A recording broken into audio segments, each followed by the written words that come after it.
Mesdames, Messieurs, bonsoir et merci à tous d'être au rendez-vous de cette nouvelle édition d'information sur notre télévision. Dans l'actualité ce 9 mai 2014 se rappelle sur les 7 ans que totalise ce vendredi le gouverneur Moïse Katumbi Tshapou à la tête du Katanga. Un rappel des faits historiques dans cette édition d'information avec Edouard Kankou. Nous allons également parler justice dans ce journal. C'est avec ce procès qui se déroule au tribunal militaire de Lubumbashi, au tribunal militaire garnison de Lubumbashi. Sachez que l'un des membres du gang qui a semé l'insécurité dans la ville de Lubumbashi, le capitaine Germain Bouyi-Mwamba, ce fugitif a été finalement rattrapé, il a été arrêté, il a comparu ce vendredi. Un récit de fait dans ce journal avec Mamie Hélène Kalilou. Bonsoir à tous, nous débutons cette édition d'information dans la capitale Kinshasa où le Premier ministre Matata Ponyo a reçu ce vendredi en audience des diplomates accrédités dans la ville de Kinshasa. Il a également reçu les anciens premiers ministres de la République démocratique du Congo, parmi eux Adolphe Muzito. Récit de fait.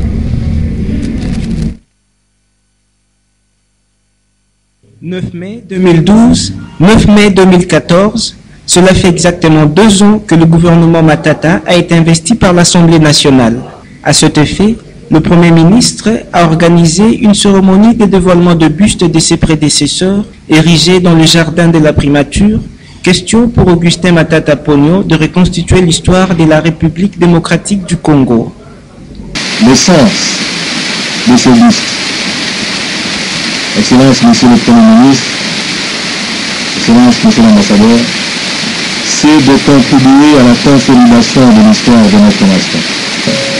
Mais c'est aussi avec beaucoup de sens élevé d'histoire que je vais assister moi-même ainsi que tout le staff de la primature à ce geste combien symbolique et combien historique qui permettra à chacun d'entre vous de lever le voile sur ce qui peut être considéré comme l'histoire de l'exécutif national de la nation. Après ces mots, l'ambassadeur du Royaume de Belgique, le professeur Mabi Mulumba, l'honorable Adolphe Muzito, M. Boboliko Lokonga, M. Singa Wuju, l'honorable Léon Kengo Adondo, se sont dit réjouis par l'initiative du chef du gouvernement en exercice. Au finish, Augustin Matata Ponyo et son équipe ne pouvaient que partager un repas avec ses hôtes de marque au jardin Le Premier.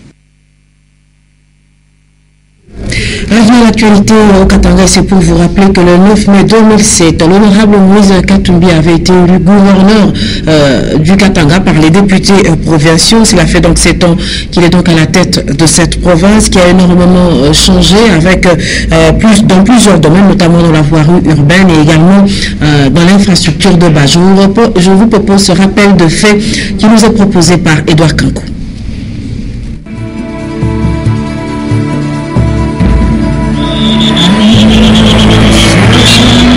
En 2007, un jour avant les élections de gouverneur en République démocratique du Congo, le Katanga était déjà en ébullition. L'un des candidats à la personne de Moïse Katumbi faisait parler de lui à travers toutes les contrées. Il ne voulait pas faire la politique, mais il a suivi le choix du peuple. J'ai été sollicité par la population, je ne voulais pas, c'était sur demande de la population, j'ai dit pourquoi pas si je peux aider mes frères. Avant qu'il ne soit gouverneur, il traînait devant la foule à chacune de ses apparitions et s'illustrait par les actes de générosité et bienfaisance.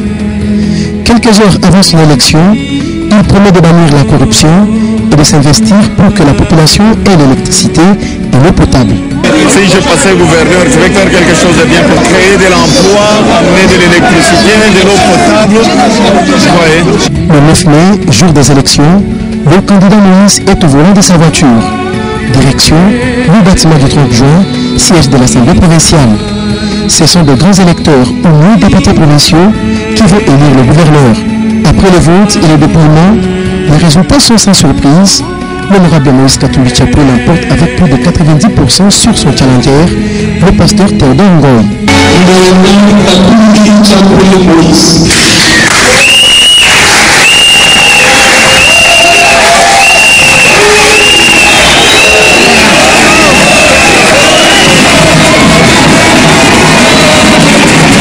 Il est félicité par quelques députés provinciaux et autres amis. 7 ans se sont écoulés depuis son avènement à la tête de la province il n'est pas facile de passer en revue toutes les réalisations du chef de l'exécutif provincial, étant donné qu'elles sont très nombreuses. Mais nous essayerons de combler quelques-unes seulement pour montrer son assiduité au travail et surtout son grand apport dans la transformation de la province du Katanga. Dans la vallée urbaine, par exemple, l'on peut constater la réhabilitation des routes, même celles des coins les plus reculés. Sa présence sur le terrain en visite d'inspection donne non seulement le courage aux ouvriers, mais suscite également l'espoir dans les chefs du peuple de voir les travaux aboutir. Il a utilisé tous les moyens de transport, question de palper la réalité que vivent ses administrés. Vélos, voitures et même hélicoptères quand c'était nécessaire. Grands hôpitaux et écoles de grande renommée, abandonnés à leur triste sort, ont été réhabilités et font aujourd'hui la fierté de la province. Lubumbashi n'étant pas le Katanga, d'autres villes comme Lukasi, Kolosi et Kalemie, la liste n'est pas exhaustive, ont vu leurs routes et écoles, si pas réhabilitées, mais construites sous l'impulsion du gouverneur du Katanga. C'est pendant son règne que la ville de Lubumbashi a acquis des installations sportives aux normes internationales, à même d'accueillir aujourd'hui de grandes compétitions. Moïse Katumbi est parmi les rares et 4 gouverneurs élus démocratiquement en 2007 et qui gardent encore leur fauteuil jusqu'à ce jour. C'est notamment André Kimbuta de la ville-province de Kinshasa, Julien Paluku du Nord Kivu et Alphonse Noé Kassanji du Kasaï oriental.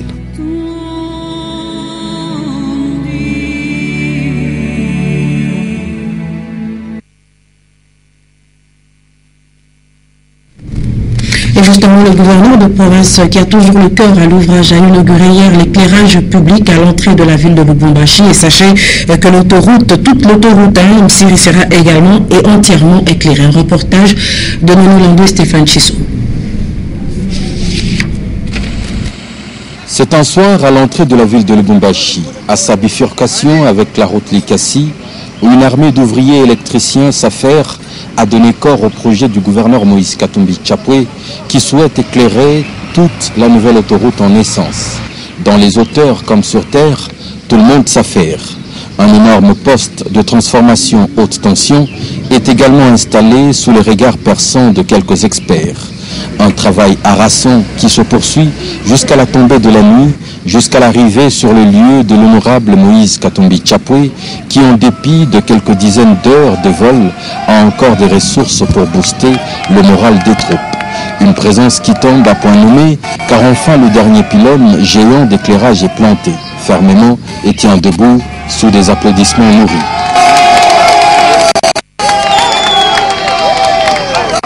Il complète son inspection nocturne par le poste de transformation haute tension.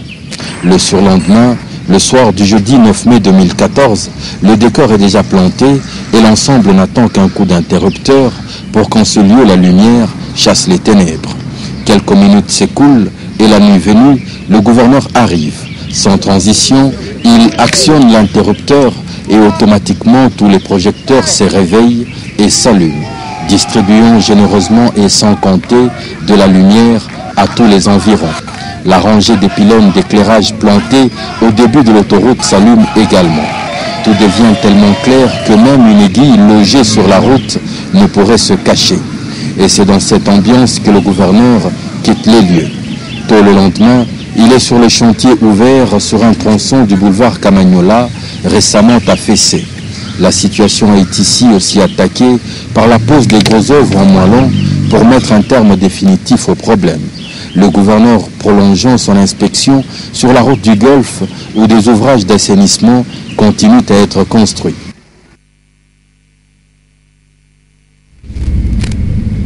Une autre activité du gouverneur de province en matière de sport, l'installation de parcs de sport publics se poursuit en province du Katanga. Je vous rappelle qu'après le Square Forest, le Square Rouvira, la commune Ouachi et l'ISP, c'est actuellement autour de la cité Caravia, l'Institut QL également la commune Kenya de recevoir cet équipement sportif. Et c'est ce qu'a constaté récemment le gouverneur de province, Nono Landou Stéphane Chissou. Les promesses restent intactes et se réalisent intégralement. Tout le Lubumbashi bénéficie de l'installation des parcs de sport gratuits en plein air.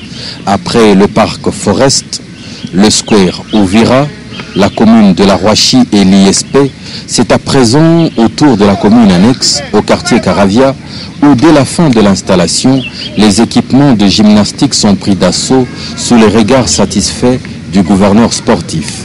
Le même constat d'installation est fait dans l'enceinte du lycée Kiwele, où s'ajoutant aux deux piscines olympiques et semi-olympiques, le parc de sport donne des galons supplémentaires au complexe New Look. Prenant la direction des communes, ce matériel moderne est également installé dans la commune de la Kenya, sur l'avenue circulaire. Ici, pas des blagues, une réglementation stricte est appliquée. Inatusaidia sana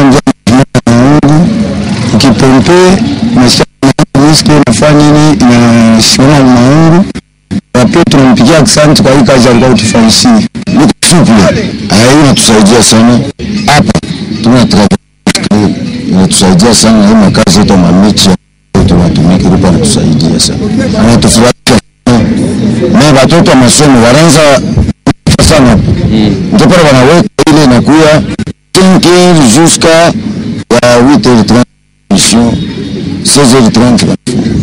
Des visites qui sont également passées par le chantier de l'hôpital de l'excellence de la cité Caravia, qui continue à recevoir son tapis de vinyle aseptique. Du vinyle dont les joints sont ici placés par des mains expertes venues d'Afrique du Sud, pays où cet équipement a été acquis pour le grand bien du personnel médical et des malades. Même dans les détails, comme on peut ici le voir, au Katanga, la révolution de la modernité n'est pas un vain mot. Mesdames et messieurs, nous poursuivons cette édition du journal avec l'injustice. Et je vous le dis en début de journal qu'après plusieurs mois de traque, le fugitif, le capitaine Germain Bouimomba, il a été finalement arrêté par le tribunal militaire garnison de Lubumbashi. Le prisonnier a comparu devant le tribunal ce vendredi au cours de l'audience. Et malheureusement, la partie John Chamala a refusé de comparaître, la notification étant arrivée en retard. Ici de fait avec Mme Hélène Kalilou. Poursuivi par défaut par le tribunal militaire garnison de Lubumbashi, alors qu'il était en fuite, Germain Bouimomba, capitaine de la garde républicaine, a comparu ce vendredi 9 mai devant le tribunal après son arrestation à Kinshasa. Par conséquent, la poursuite par défaut a été rabattue par le tribunal et désormais le procès devient contradictoire à l'égard du prévenu Germain Bouimomba. Pour cette audience, l'instruction n'a pas eu lieu pour cause le délai entre le jour où la citation à comparaître est délivrée au prévenu et le jour fixé pour sa comparution est de 2 jours francs au mois, selon l'article 320 alinéa 1 de la loi numéro 23/2002 du 18 novembre 2002 portant code judiciaire militaire. Et là, c'est le débat contradictoire entre la saisine du tribunal et la partie prévenue. Quant à la partie civile, les autres parties pouvaient accepter de couvrir le vice au lieu de tirer les choses en longueur. Pour rappel, Germain Bouyi, Mbwebwa Prince, Kachala Billy ainsi que Chamala John sont poursuivis pour tentative de meurtre, détention illégale d'armes de guerre, tentative de viol, aussi d'extorsion de biens.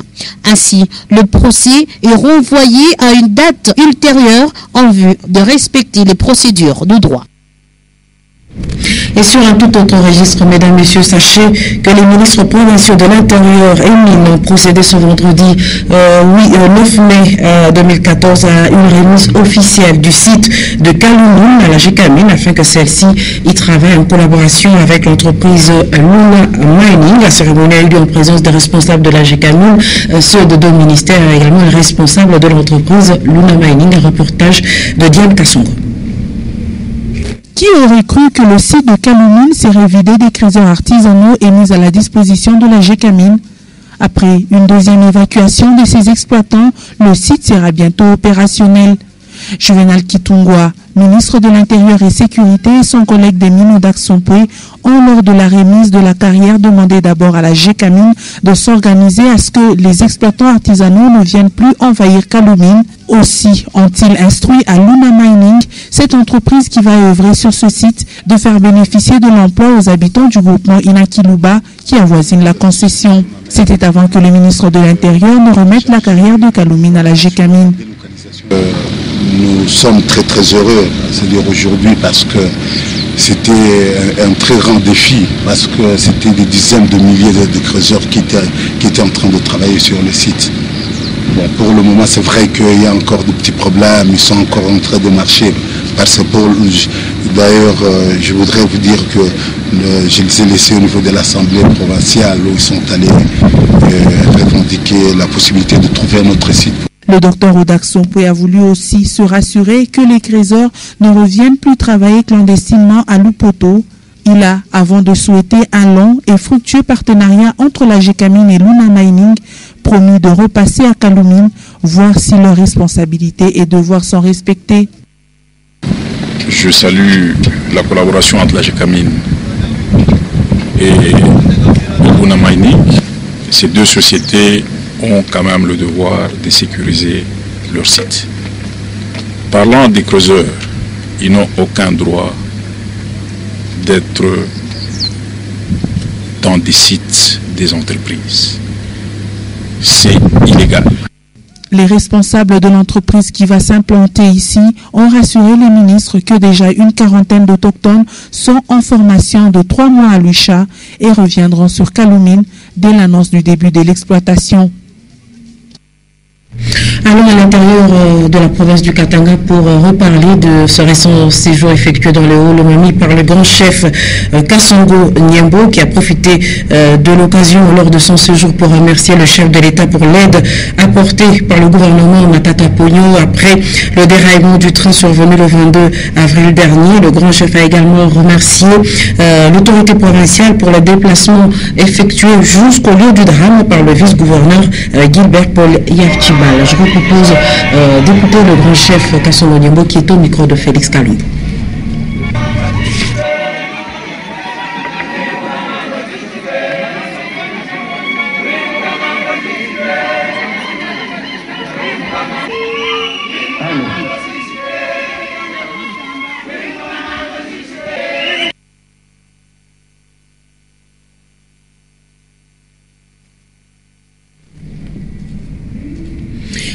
Mesdames, Messieurs, veuillez nous excuser pour quelques soucis techniques. Nous poursuivons cette édition d'information avec cette importante réunion urbaine de sécurité qui a eu lieu justement ce vendredi à l'hôtel de ville de Lubumbashi. Une réunion en prévision du match qui devra opposer le dimanche 11 mai 2014 le cercle sportif Don Bosco à Sanga Balende.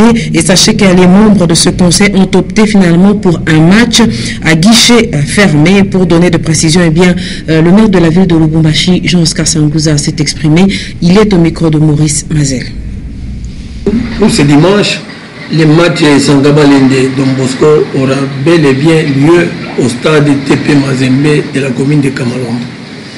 Néanmoins, pour des raisons sécuritaires, ce matin, le comité urbain de sécurité a pris des mesures pour qu'il y ait la quiétude, pour qu'il y ait la paix dans la ville de Lubumbashi. Lubumbashi est une ville hospitalière, est une ville calme, est une ville où tout le monde vague paisément à ses occupations. Donc le comité urbain a pris les mesures pour que les matchs puissent se dérouler, se jouer à guichet fermé.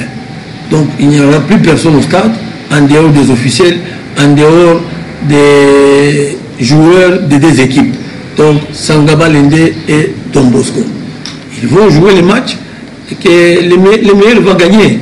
Donc nous tous, la population de Lubumbashi, c'est un appel à toute la population de Lubumbashi, les mamans, les papas, les jeunes, tous les sportifs. Donc je leur demande de rester à la maison, de rester chez soi, ne pas se hasarder autour du stade, parce qu'il n'y aura aucun billet qui sera vendu. Donc l'accès au stade n'aura pas lieu, alors ça ne sert à rien de se rendre au stade ou de créer des attroupements autour du stade, parce que les services de sécurité ont déjà pris les dispositions par rapport à tout ça. Nous restons dans le giron de la mairie de Lubumbashi pour vous rappeler que la distribution de terrain a été interdite par les agents du cadastre. Et pour renforcer justement cette mesure, eh bien, la mairie de Lubumbashi interdit également la fabrication des bornes dans l'enceinte du bâtiment cadastre. Maurice Mazel.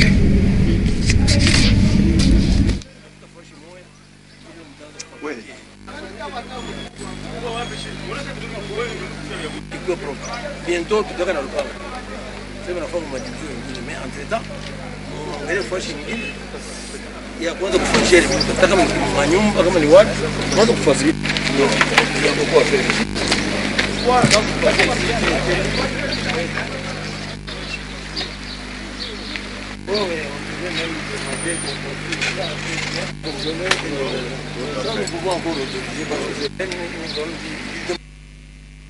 Voilà, mesdames, messieurs, vous l'avez constaté avec moi que nous avons quelques soucis techniques. Veuillez nous en excuser. Je vous rappelle également que ce vendredi, Jean-Oscar Sangouza a encore inspecté quelques communes de Lubumbashi pour s'assurer des mesures prises en rapport avec l'insalubrité. Juste à la fin de cette édition d'information, ne nous quittez pas, vous pourriez suivre en page magazine et encore une fois la visite du maire de la ville, Jean-Oscar Sangouza, dans les installations de l'entreprise Moulikap, installation au quartier industriel. C'est également la fin de cette édition d'information et ce 9 mai 2014, je vous rappelle qu'à la une de l'actualité, nous avons évoqué cette année qu'a totalisé ce 9 mai 2014 le gouverneur de province Moïse Katumbi à la tête de la province du Katanga, une province qui a changé dans plusieurs domaines, notamment en ce qui concerne la voirie urbaine et également les infrastructures de base. Et nous avons également parlé justice avec ce procès qui se déroule au tribunal militaire garnison de Lubumbashi. Sachez que l'un des membres du gang qui a sémé l'insécurité dans la ville de Lubumbashi a été finalement retrouvé et arrêté. Il a comparu ce vendredi. Il s'agit du capitaine Germain Mbouyi Mwamba. Merci de nous avoir suivis. Très bonne suite de programme. À tous. Au revoir.